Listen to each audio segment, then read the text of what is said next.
time.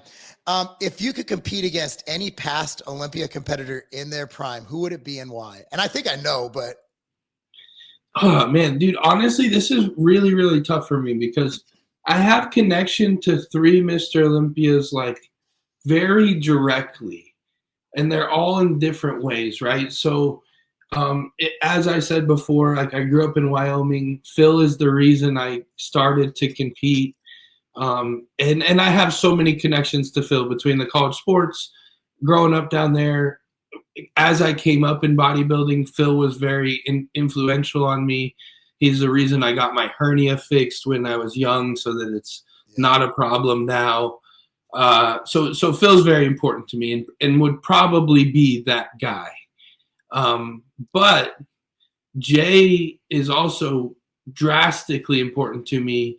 He was the first YouTube and stuff I started watching, but also he put me on his YouTube channel on my first prep, and told me like, hey, you're the best kid I've seen since Phil, and has believed in me since day one. And so I've been sending my pictures to Jay since 2017, and he's believed in me since day one, man. And he was front row at the Olympia, giving me posing tips and screaming at me at the Olympia when I got 4th place this year. So it was that's really cool to me. And then last is Ronnie, man. So I trained with Branch out there at Metro for a couple years, and I just got my butt handed to me day in and day out by both Branch and Brian, who was Ronnie's trainer.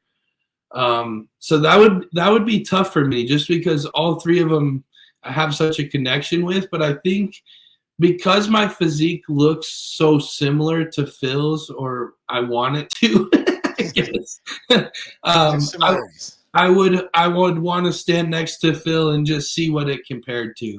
I know my arms would look like little girl arms compared to his, but I think hopefully the rest of it I would look pretty sick next to Phil. So that's who I'd want to stand next to, I think. But that would be a tough decision for me, man, honestly.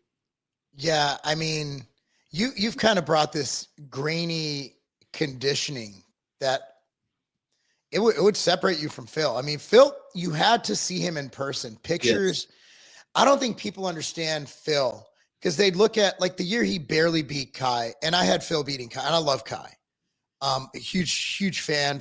I love Kai to death. But I haven't told Kai, I'm like, that year, yeah. I mean, because when you look at the pictures, you don't understand. Phil's muscles have this eerie 3D that photographs just do not explain. And when I explain this to people, they're like, that doesn't make sense. I'm like, no, like it doesn't.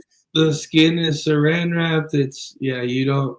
I'm telling, like I said, man, it looks like you took a bicycle pump and pumped the skin so that it's like stretched and full. I've never seen anything like it, bro. I've been around this sport forever, and I've seen all the greats, and he's the only person I ever seen anything like that. He's called the gift for a reason. And he had that extra muscle in his thigh. It's the weird. He has this weird muscle right on his right by the hip, right by the flexor. Yeah. And in person, it's just, I don't think we could romanticize about Phil for a long time. I mean, because we've actually seen him in his prime in person training. No, it's different, man. And he still looks amazing. There's a reason that he was winning Mr. Olympia titles at 230s, in the 230s, when everybody else was 270. There's a reason. Because he looked 280. That's what I mean. There's just nothing like it, man. No, there's nothing like Phil Heath. So going back to just a question about the kids, somebody watching this, they want to be you. A lot of kids, like you had Phil's picture up. A lot of kids have your picture up. It is what it is. So when you see younger bodybuilders, what would be the biggest mistake they make when they start bodybuilding, trying to add size, or biggest couple mistakes? Like, what is something these kids can avoid? I think one thing that's happening now a lot is getting too caught up in trying to make things perfect. Like any great bodybuilder, there was one point in time when he was just like eating everything in sight and just training as hard as he could. And I think some of that's getting lost in that, like, I don't want to get too fat, and I don't want to, I don't, not training optimal and all these things. Like, there's a time and a place for it all, right? Like, I'm very science-based, and I think there's a great place for that in training.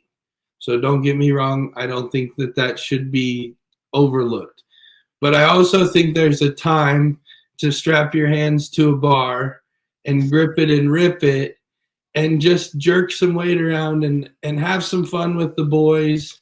And every once in a while, it is an ego contest with your buddies, and you got to bench press more than your friend. And I think some of that's important, man. I think some of that is overlooked. And I mean, as silly as it sounds, I'm telling you to like use bad form and go crazy and shit with your friends. But hey, man, I built a hell of a physique a couple years of just banging and clanging weights, man. Just hammering crazy sets and doing stuff that I would never do now, but my body could handle it then, man. And I had a lot of fun. There was weeks I deadlifted twice a week, every week, and pulled 5 plates from the floor twice a week, every week. And, you know, sometimes you just got to move weight and just be a bodybuilder. And then the other thing I think that if you can, as silly as it sounds, again, is just that crew. If you can find that circle earlier, the earlier the better, man. Stay away from toxic people and negative people. You wouldn't believe what negativity will bleed into your life if you let it.